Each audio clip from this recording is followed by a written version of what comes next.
Olá, seja bem-vindo a mais um episódio do quadro Smartos Entrevista. Eu sou Henrique Sisman, jornalista e diretor de conteúdo da Smartos, e hoje estou com Giancarlo Nicastro, que é CEO da Sila Brasil. Giancarlo, obrigado por estar presente, por compartilhar um pouco da sua experiência aqui com a gente, com a nossa audiência. Por favor, se apresente, conte um pouco da sua história e depois a gente efetivamente começa o nosso bate-papo. Legal, obrigado pelo convite.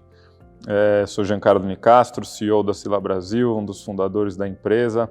É uma empresa multinacional americana que, pelo próprio nome Sila, Sistema de Informação Imobiliária Latino-Americana, foi fundada para atender a América Latina, né, relacionado a dados, pesquisa e análise do mercado imobiliário, a princípio comercial. A gente já tem aí uma demanda muito grande para o segmento de residencial, mas atualmente a gente atua com galpão logístico, shopping center e prédios corporativos. Eu venho de uma carreira engenheiro civil de formação, passei por grandes empresas como Gafisa ou Odebrecht, e o meu grande aprendizado mesmo foi dentro da Cyrela Brasil Realty, onde eu passei lá muito tempo, tanto na Cyrela Brasil Realty como na CCP, antes de vir e fundar a Sila com os americanos. Perfeito. Giancarlo, a Sila tem observado o comportamento do mercado imobiliário latino-americano já há alguns anos, o que permite aí antecipar alguns padrões e tendências. A pergunta, qual que é a sua visão para o setor dentro dos países emergentes, incluindo aí o Brasil, nos próximos anos? Então, a gente de fato, a gente acompanha alguns mercados, a gente tem uma presença muito forte no México, né? E o que chama atenção é a questão de logística no México, por exemplo. O México, a logística toda deles é voltada, não vou falar que 100%, mas 70% é voltada para o mercado americano, né? Então, o maior polo consumidor do mundo faz a logística no México, grande parte, né? Então, quando a gente tenta trazer algumas analogias, similaridades, fica muito desproporcional, porque aqui a gente tem Argentina, a gente tem Paraguai na fronteira, então é uma coisa muito desproporcional. Inclusive, a questão dos contratos de logística no México são todos dolarizados, então aqui no Brasil a gente não tem essa questão de contratos em dólares, 100% moeda local, etc. Uma tendência que a gente vê bastante é a questão do e-commerce, que está crescendo no mundo inteiro. Mas, de fato, a gente está muito... Os players que atuam aqui nesse mercado, eles são os players que atuam lá, que atuam nos Estados Unidos. Então, quem faz muito condomínio logístico, quem está liderando a logística aqui no Brasil, são players internacionais. Então, o conceito, a estrutura, etc., é tudo muito similar. O que muda muito é a escala de mercado, né? Então, quando a gente decidiu montar para a América Latina, obviamente o Brasil se enquadrava como... Por eu ser brasileiro e ter o conhecimento local, mas também pelo tamanho de mercado, etc., o Brasil se encaixava muito bem e na sequência a gente já nasceu com a ideia de ir para o México e agora a gente está indo para a Colômbia, né? A gente chegou a estudar Chile, a gente chegou a estudar Argentina, a gente chegou a estudar Peru e são mercados ainda muito, não vou falar amadores, são mercados muito profissionais, mas são muito pequenos, né? Então é muito difícil escalar, o nosso modelo de negócio não se enquadra, mas em termos de padrão, etc., acho que está tudo muito alinhado, não tem muitas discrepâncias, etc. Mas é difícil definir um padrão que se aplica a México e Brasil, dadas essas diferenças, particularidades? É difícil, assim, a gente tem, claro, quando a gente fala de um prédio corporativo, são similares, grandes lajes, eficiência, os inquilinos que estão aqui estão lá, a questão do coworking que veio para ficar também lá virou uma febre, então a gente não está... Antigamente a gente tinha um descolamento com o mercado internacional de 10 anos, né? Acontecia lá, 10 anos depois vinha para cá.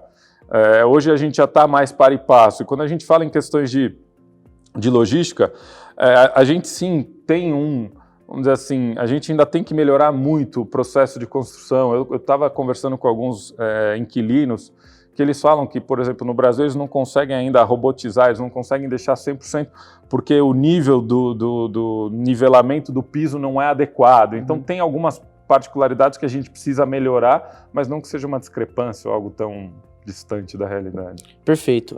Com todos esses anos de pesquisa de mercado, de experiência, na sua avaliação pessoal, quais são os elementos que podem impulsionar esse novo ciclo imobiliário no Brasil, um movimento de retomada mais forte no ano passado? Em que estágio está esse ciclo e como, inevitavelmente falar, ele vai ser afetado pelo coronavírus? Putz, então, antes da gente entrar aqui no ar, eu comentei com você, a gente tinha uma entrevista até sexta com um discurso, e de hoje para frente o que a gente sabe é que a gente não sabe nada. Eu tenho gravado constantemente, a gente tem recebido ligações diariamente do mercado para tentar identificar para onde a gente vai, para onde a gente não vai. É uma situação muito complicada, porque a França começou a sinalizar que vai ter, o presidente vai pular lá que 3 meses sem pagar aluguel. Se isso vem para o Brasil, como é que funciona? Ontem a gente teve o comunicado do Dória, que é o fechamento dos shopping centers. Como é que sobrevive? Então a gente estava num ciclo muito bom, a gente estava numa retomada maravilhosa, as taxas de vacância em todos os setores caindo, o setor construtivo vindo novos negócios, novos empreendimentos, principalmente em logística. Logística tinha quase 1 milhão de metros quadrados projetados por esse ano. E agora a questão da logística, por exemplo, ela é um segmento que você consegue construir muito rápido, então a tomada de decisão e as tuas decisões podem ser mais encurtadas. Por exemplo, eu tenho um projeto aprovado, estava para começar a obra mês que vem, eu consigo segurar, se a economia retomar até o fim do ano, eu volto com a obra com tudo. Já nos prédios de escritório não é assim. A gente perde muito time, você perde 6 meses, perde 1 ano, você entrega 1 ano depois. A logística você consegue calibrar melhor. Então, é uma questão muito delicada, a gente não tem bola de cristal, a gente gostaria muito de ter, mas a gente não sabe. O que a gente está vendo? Vai ter sim, as empresas vão sofrer, principalmente os prestadores de serviço, para pagar, para honrar seus compromissos, já estão sinalizando uma diminuição na carga na jornada de trabalho para reduzir 50% o salário dos funcionários. Então, a gente tem que ser criativo para poder sobreviver.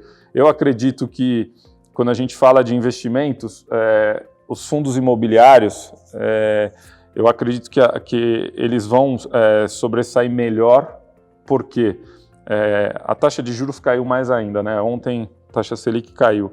E os imóveis continuam entregando, apesar de agora estar dando uma complicaçãozinha, mas os imóveis vão continuar entregando 7%, 8% livre de imposto de renda. Então eu acho que esse momento vai ser difícil, vai represar muito o investidor, mas quando voltar vai ser que nem uma barreira rompendo, né? Vai vir com tudo.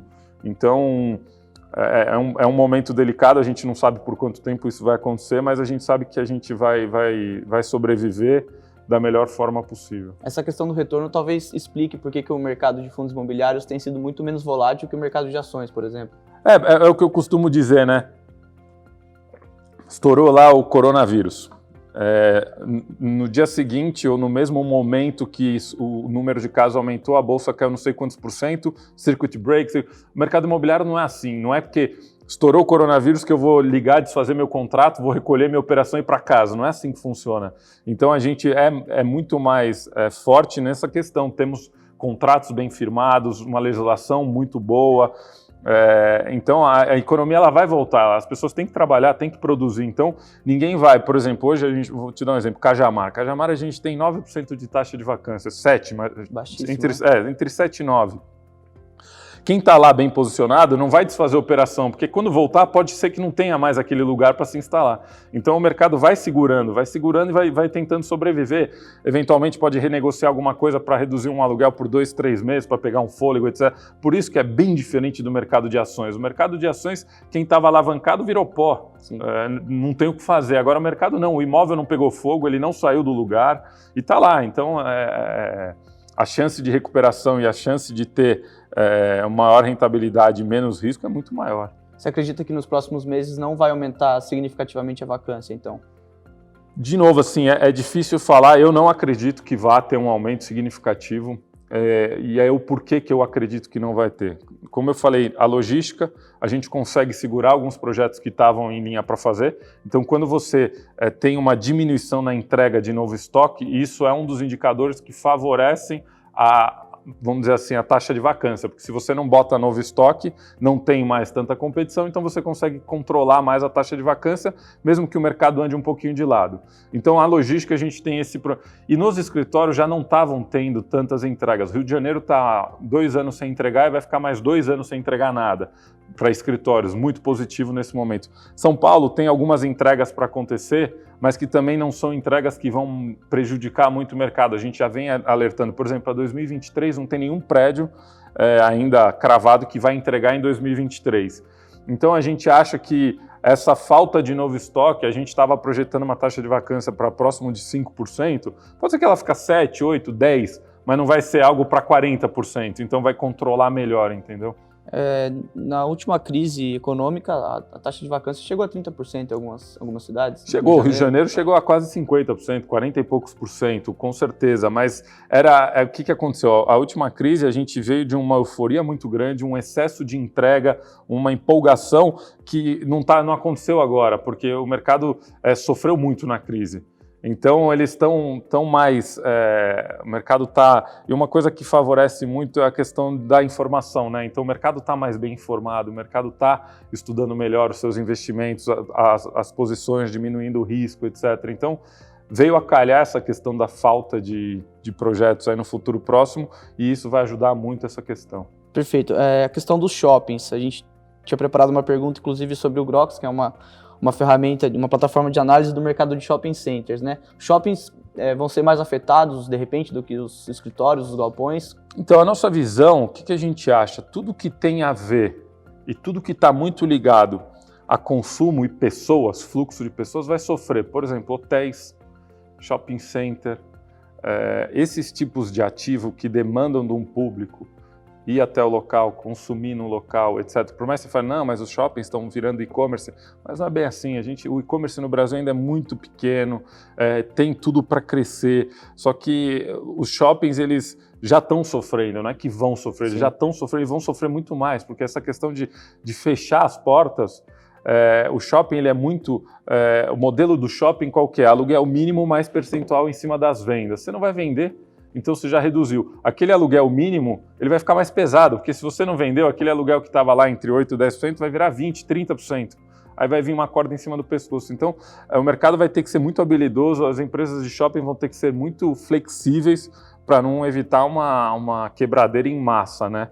Então, esse segmento que tem essa ligação direta com o público, consumo, taxa de emprego, etc., a renda, não tem como sair ileso. Então, são os segmentos que a gente tem mais atenção.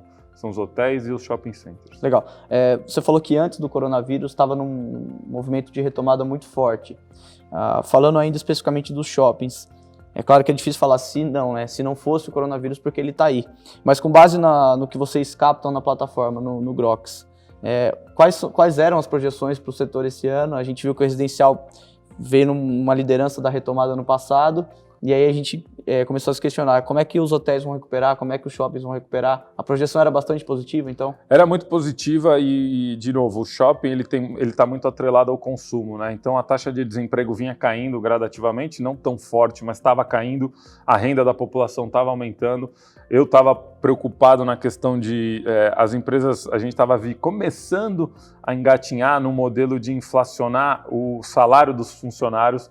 A gente perdeu 2 pessoas recentemente para o mercado para ganhar 40%, 50% mais do que estava ganhando. Então isso era um sinal de alerta, porque você ganhar 50% mais do teu salário, isso naturalmente vai refletir no consumo, você vai consumir mais e os shoppings tendem a virar. Então, a gente tinha projeções muito otimistas mesmo.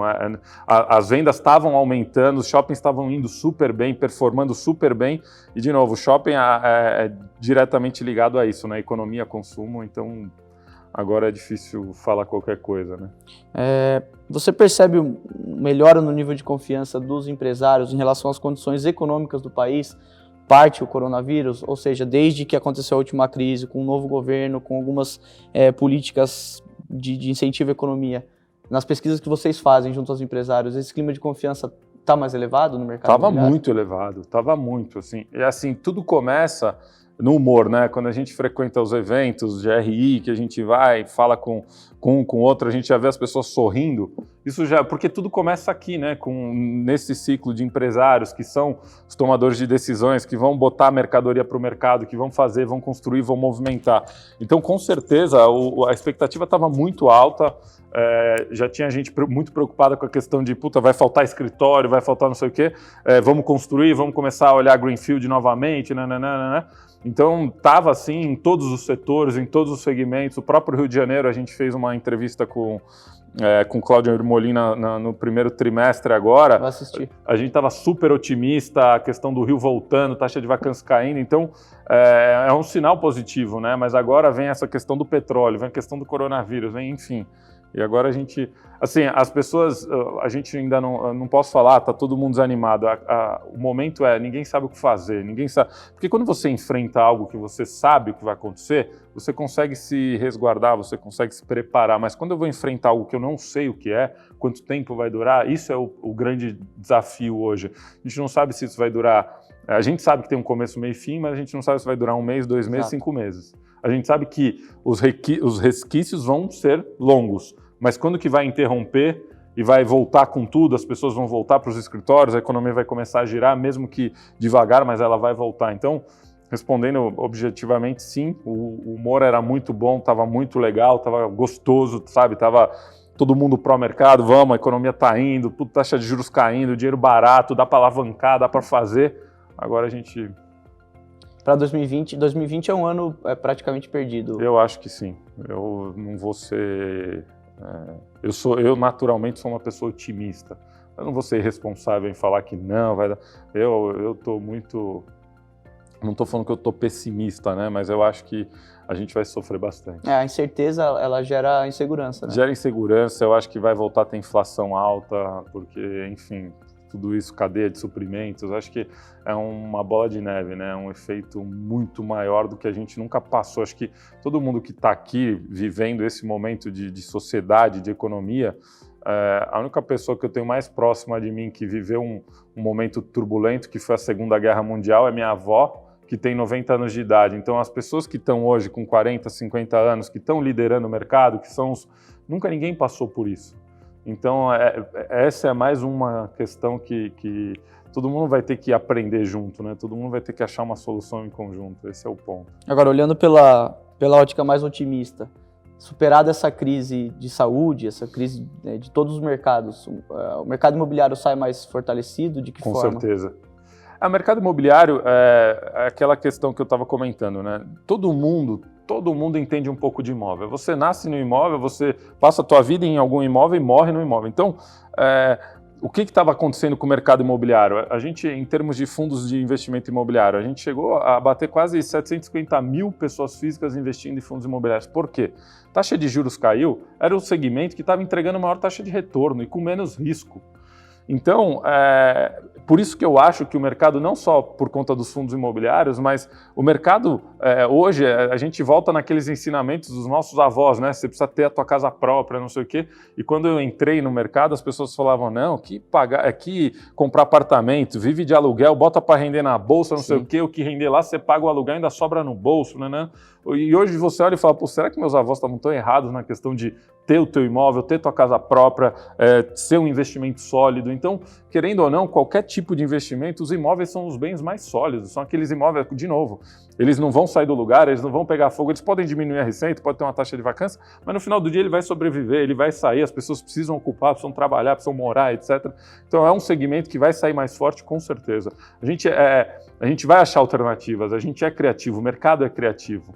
Então, sem dúvida nenhuma, mercado imobiliário, para mim, é um dos investimentos mais seguros que existem. O próprio fundo imobiliário, né? No momento que você tem a Selic muito baixa, ou seja, todos os investimentos em renda fixa, pagando muito pouco, rendendo muito pouco. Sim. E a Bolsa de Valores, que é a renda variável, o extremo da renda variável, muito volátil, em queda, acho que os fundos imobiliários tendem a se fortalecer nesse momento, né? E de novo, né? As pessoas têm o hábito de, vou investir na Petrobras porque eu conheço. No fundo, poucas pessoas têm capacidade analítica de olhar uma empresa e falar, nossa, essa empresa é saudável ou não, né? E quando você fala de imóveis, todo mundo tem querendo ou não, tem um conhecimento do imóvel, né? Sabe se é um imóvel de escritórios, um imóvel de shopping, você tem um senso crítico, você frequenta. É difícil você que é um autônomo, um dentista, um advogado que não está no ramo, analisar financeiramente uma empresa. Então você vai pelos analistas, né? Mas, querendo ou não, os imóveis são segmentos que as pessoas mais têm argumento. Se você nunca trabalhou com imóvel, não sei o quê, você vai saber falar alguma coisa dos imóveis, né? Então, por isso que, para mim, os imóveis são e vão ser eternamente os melhores investimentos. E eu sou suspeito para falar, mas é o que eu acredito mesmo. Bacana. A gente falou aqui de shopping, falamos de hotel, falamos de galpão, falamos de escritório, mas a gente tem observado novos modelos de negócio surgindo a cada dia no setor imobiliário, e esses modelos são amparados basicamente em 3 pilares: compartilhamento de espaços, o conceito dos imóveis para renda e a eliminação de intermediários. Então, o Student Housing, Coworking, agora o iBuyer, muito forte com a Loft, se tornando um unicórnio. Em quais modelos de negócio você, particularmente, né, não estou falando como empresa, como opinião pessoal, Sim. aposta para os próximos anos? Eu acho que essa questão do compartilhamento de gastos veio para ficar e vai ser cada vez mais forte, assim. A geração que está vindo para o mercado de trabalho, eles não têm aquela visão que a gente tinha de ter o nosso carro, de ter o nosso apartamento. Eles têm aquela visão de se sentir bem aonde quer que eles estejam, com facilidades, enfim. Então, hoje eu quero estar nos Jardins, amanhã eu quero estar na Paulista, amanhã eu quero... Cada momento de vida eu tenho uma cabeça, né? Assim que as pessoas pensam. Então, eu acho que essa questão do compartilhamento é uma coisa que vai vir para ficar mesmo. Essa questão é muito importante, que eu acho que a tendência que está vindo para o Brasil é a questão dos residenciais para locação, né? Isso lá para o multifamily, né? Que a gente chama lá. Fora é muito comum, os americanos têm muitos projetos, muitos exemplos de sucesso, e a gente está começando a importar esse modelo para o Brasil. A grande questão era a lei do inquilinato lá nos Estados Unidos. Você parou de pagar, em 2 dias você tira a pessoa da casa. No Brasil demora 3 meses. Sim. E isso aumentava muito o risco, essa questão. Mas eu acho que é um modelo que vai se estruturar e vai vir com tudo. O que a gente pensa, os grandes centros estão ficando caros. Então, as pessoas vão precisar ter uma diluição nos custos para poder estar inserida próxima do trabalho, morar próxima do trabalho. A gente não tem uma infraestrutura maravilhosa de transporte público, então essa questão de, eu preciso estar lá perto, eu não quero ficar 2 horas no trânsito, mas eu não tenho dinheiro para morar ali. Então eu vou dividir, vou compartilhar. Então acho que essa é a tendência, não tenho dúvida alguma que isso é um modelo que veio para ficar, assim como o coworking também, que é essa questão de, eu vou ter custo fixo, não sei o quê, não. Coworking, hoje eu tenho uma reunião aqui, amanhã eu tenho uma lá, e você consegue ter essa mobilidade, essa flexibilidade no mundo inteiro, né? Que são empresas como Regus, WeWork, são empresas mundiais, você tem a possibilidade, network, enfim. Eu acho que esse é um segmento muito promissor. Legal. A Sila atua mais com galpões, com shoppings, com hotéis, mas o segmento residencial, a gente tem um déficit muito grande aqui no Brasil, e o Minha Casa Minha Vida no processo de falência, de acabar. Sim. Qual que é a sua avaliação em relação ao segmento econômico, os contatos que você tem com players que atuam com corporação residencial? Qual vai ser o futuro do segmento econômico aqui no Brasil? Olha, assim, é muito difícil dar uma opinião muito bem embasada, porque, como você falou, a gente atua muito forte na questão comercial, e a gente vem acompanhando muito de longe a questão residencial, e quando a gente acompanha os residenciais, a gente acompanha os residenciais mais alto padrão, mais próximo da gente, porque um passo natural de uma empresa de pesquisa seria começar a pesquisar os aluguéis de multifamily, né? Enfim. Mas a questão econômica é um desafio, a gente tem um déficit de habitação muito grande no Brasil. Eu acho que o governo vai ter que reinventar aí as regras, as empresas vão se reinventar, porque é um público carente que precisa e tem demanda. O problema é enquadrar, né, a conta, né? Porque ninguém trabalha para perder dinheiro, ninguém investe para perder dinheiro, então tem que equilibrar essa conta para poder retomar. Mas eu não acho que é um mercado que vai ficar desassistido, eu não teria um receio muito grande, porque se a gente olhar, a pirâmide é inversa, né? A população, a grande massa é essa parte da população, então desassistir essa população seria uma irresponsabilidade, enfim, uma falta de coerência muito grande. Então, eu acho que a gente vai buscar alternativas, pode ser que sejam afastadas dos centros urbanos, né? E aí a gente entra naquele contrassenso, né? As pessoas que trabalham vão estar morando mais afastadas, como é que a gente equaciona a questão da mobilidade, etc. Então é um desafio muito grande, mas eu não vejo que seja algo que, acabou, não tem mais Minha Casa Minha Vida, as pessoas que não têm renda só vão morar de aluguel, vão para a rua, não é isso que vai acontecer, não. O brasileiro é criativo, a gente tem uma maturidade boa e a gente tem bastante gente aí para pressionar órgão público para poder incentivar bastante. Bacana. Nesse momento de incerteza, de instabilidade, de estagnação até econômica, qual a importância de empresas como a Sila Brasil para comunicar, para estar junto dos executivos, dos empresários, seja do ramo comercial, de shopping, de galpão? Qual o papel das empresas, prestadoras de serviços, das empresas de consultoria nesse momento de crise, de incerteza? Então, a gente trabalha com algo que eu gosto de falar, que a gente trabalha com ouro, né? Por quê? Porque informação vale ouro. Quem está bem informado sai na frente. Então, a nossa importância agora é cada vez maior. E tendo em vista, eu já antecipei na semana passada, no começo da semana, que estava voando, né? A gente inaugurou um projeto novo chamado Sila Academy, onde a gente vai fazer 5 aulas para o mercado, aproveitar que as pessoas estão com mais tempo em casa, para reciclar os conhecimentos, para trocar figurinhas. Então, o que a gente quer fazer? Informar o mercado, a gente quer renovar o conhecimento. Então, as empresas de informação têm que ter uma responsabilidade muito grande, porque elas são formadoras de opinião. Então, a gente tem que estar próximo das pessoas, as pessoas precisam da nossa atenção. Então, a gente criou esse curso que no começo do projeto ia ser algo que a gente ia cobrar, a gente está fazendo 100% gratuito, no intuito de fazer as pessoas começarem a analisar como que a gente vai analisar agora esse setor, aonde a gente pode olhar, como que a gente pode fazer. Então, é fundamental nesse momento, e qualquer momento da tua vida ter informação. O que acontece é que na formação da empresa em 2015, o brasileiro não estava acostumado a trabalhar com informação de qualidade, porque informação você acha em qualquer canto, aí qualquer lugar você vai encontrar, mas qual é a fonte? Tem confiança? Não tem? Ele está conflitado? Tem um viés nessa informação? Não tem? Então, Tem um interesse, né? Tem um interesse. Então, quando a gente começou a trabalhar com informação, a gente começou a ver, a gente às vezes apresentava a plataforma, as pessoas olhavam para mim e falavam, puta, legal, já que eu faço com tanto dado? Então, a gente começou a ensinar o mercado, a educar o mercado como trabalhar com dados.